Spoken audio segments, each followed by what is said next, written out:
হাজারো গরিব মানুষের কচিকাঁচাদের বা প্রসূতির একটাই পুষ্টির জন্য নির্ভরশীলতা, তা হলো অঙ্গনওয়াড়ি কেন্দ্র অর্থাৎ মিড ডে মিল। তৃণমূলের আমলে মিড ডে মিলে পুষ্টির বরাদ্দ হয়েছে নাকি, কিন্তু বাস্তবে ঠিক তার উল্টো। কখনো আধপেটা খেয়ে, কখনো জল ডাল খেয়ে ফিরে যেতে হয়েছে বাড়িতে এই কচি কাঁচাদের। সিএজি রিপোর্টে আরও এক দুর্নীতির মেগা সিরিয়াল, পুষ্টির দুর্নীতি।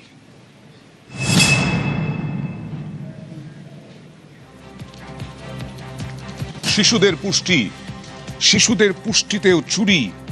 শিশুদের পুষ্টি, স্বাস্থ্য, শিক্ষার মতো গুরুত্বপূর্ণ পরিষেবা মেলে অঙ্গনওয়াড়ি কেন্দ্রে। মূল লক্ষ্য কি? 6 বছরের কম বয়সী শিশু এবং গর্ভবতী মহিলা এবং স্তন্যদানকারী মায়েদের পুষ্টি ও স্বাস্থ্য পরিষেবা নিয়েই সামনে এলো একের পর এক গুরুতর অভিযোগ, গাফিলতির অভিযোগ। রিপোর্টে দাবি, তৃণমূল জামানায় পরিকাঠামো থেকে পুষ্টি সরবরাহে গাফিলতি হয়েছে। 2017-18 থেকে 2021-22 অর্থাৎ 5 বছরে অর্থবর্ষ পর্যন্ত এই প্রকল্পের কার্যকলাপ খতিয়ে দেখে এবং তা দেখে একাধিক অসঙ্গতি পেয়েছে controller and auditor general CAG. বিগত তৃণমূল সরকারের সময় খরচ নিয়েও বড় প্রশ্ন তুলেছে ক্যাগ রিপোর্ট। ক্যাগ রিপোর্টে অঙ্গনওয়াড়ি কর্মীদের বেতন নিয়ে অনিয়মের অভিযোগ। যে টাকা দেওয়া হয়েছে সেই অর্থের ব্যবহার নিয়ে ইউটিলাইজেশন সার্টিফিকেট জমা দেওয়া হয়েছে, তা নিয়েও সংশয় প্রকাশ করেছে ক্যাগ।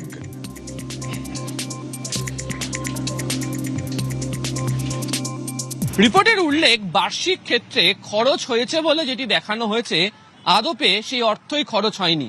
এবং বিশেষ করে যারা কর্মীরা রয়েছেন তাদের যে মাইনের বিষয়ে যে তালিকা জমা পড়েছে, সেখানেও সিএজি রিপোর্টের ক্ষেত্রে অসঙ্গতি জমা পড়েছে। কেন্দ্রের তরফ থেকে যখন গোটা বিষয়টি খতিয়ে দেখা হয়, অর্থাৎ তাদের কাছে যখন ইউটিলাইজেশন সার্টিফিকেট জমা পড়ে, সেখানেই নানা ধরনের অসঙ্গতি, তা নজর আনায়নি সিএজিরও। শুধু টাকা নয়, পরিষেবার মান নিয়েও প্রশ্ন উঠেছে ক্যাগের রিপোর্টে। কি প্রশ্ন উঠেছে ক্যাগের রিপোর্টে? পরিষেবার মান, অর্থাৎ এই অঙ্গনওয়াড়ি কেন্দ্রে শিশুদের জন্য টেক হোম রেশনের পুষ্টিগুণ নির্ধারিত মানের তুলনায় কম।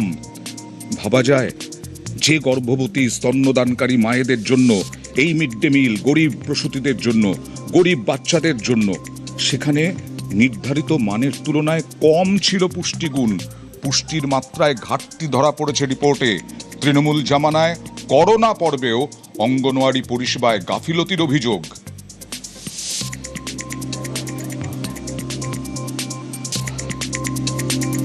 বিভিন্ন সময় রান্না করা খাবার ছাড়াও বিশেষ বিশেষ ক্ষেত্রে বাড়িতে যে রেশন সামগ্রী তা পাঠিয়ে দেওয়ার মতো ব্যবস্থাও ছিল।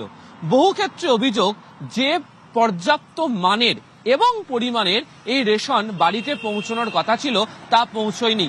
বহু ক্ষেত্রেই সেখানে গরমিল ধরা পড়েছে। এমনকি অঙ্গনওয়াড়ি কর্মীদের জন্য পর্যাপ্ত যে শাড়ি, বিভিন্ন ক্ষেত্রে বাকি পরিকাঠামোগত উপকরণ যেগুলো দেওয়ার কথা, সেখানেও গরমিল থেকে গিয়েছে। কিন্তু তা দেওয়া হয়েছে এমনটাই হিসেবের খাতায় দেখানো হয়েছে। তা অবশ্য পরবর্তী সময় সিএজি রিপোর্টে অসঙ্গতি আকারে ধরাও পড়ে গিয়েছে। সিএজি রিপোর্টে প্রশ্নের মুখে গ্রামের 2 বুনিয়াদ, এক হচ্ছে শৌচাগার, আরেকটা হচ্ছে পানীয় জল। 2017 থেকে এই কয়েক বছরে 2017 থেকে 20 পর্যন্ত 3 বছরে অনুমোদন দেওয়া হয়েছে 18,000-এর বেশি শৌচাগার। 3 বছরে 6,000 করে শৌচাগার হওয়ার কথা। কিন্তু সিএজি রিপোর্টে কি বলা হচ্ছে? কন্ট্রোলার অ্যান্ড অডিটর জেনারেলের রিপোর্টে বছর ঘুরলেও কাজের গতি বাড়েনি এক ফোঁটাও।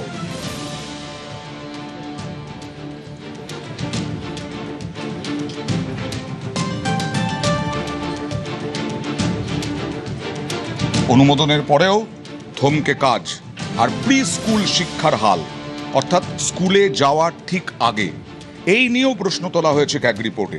ক্যাগের দাবি, 2017-18 থেকে 2021-22, এই যে 5 বছরের কথা বলছিলাম এর আগে, এই 5 বছরে অঙ্গনওয়াড়ি কেন্দ্রগুলোতে প্রি স্কুল এডুকেশন কিট ঠিকমতো পৌঁছয়নি। শুধু শিক্ষা সামগ্রী নয়, চরম গাফিলতি ধরা পড়েছে স্বাস্থ্য পরিষেবাতেও। এমনকি অঙ্গনওয়াড়ি কর্মী ও সহায়িকাদের ন্যূনতম প্রয়োজনীয় যে শাড়ি দেখাই আমরা, সেই শাড়ির বিলিতেও ঘাটতির অভিযোগ।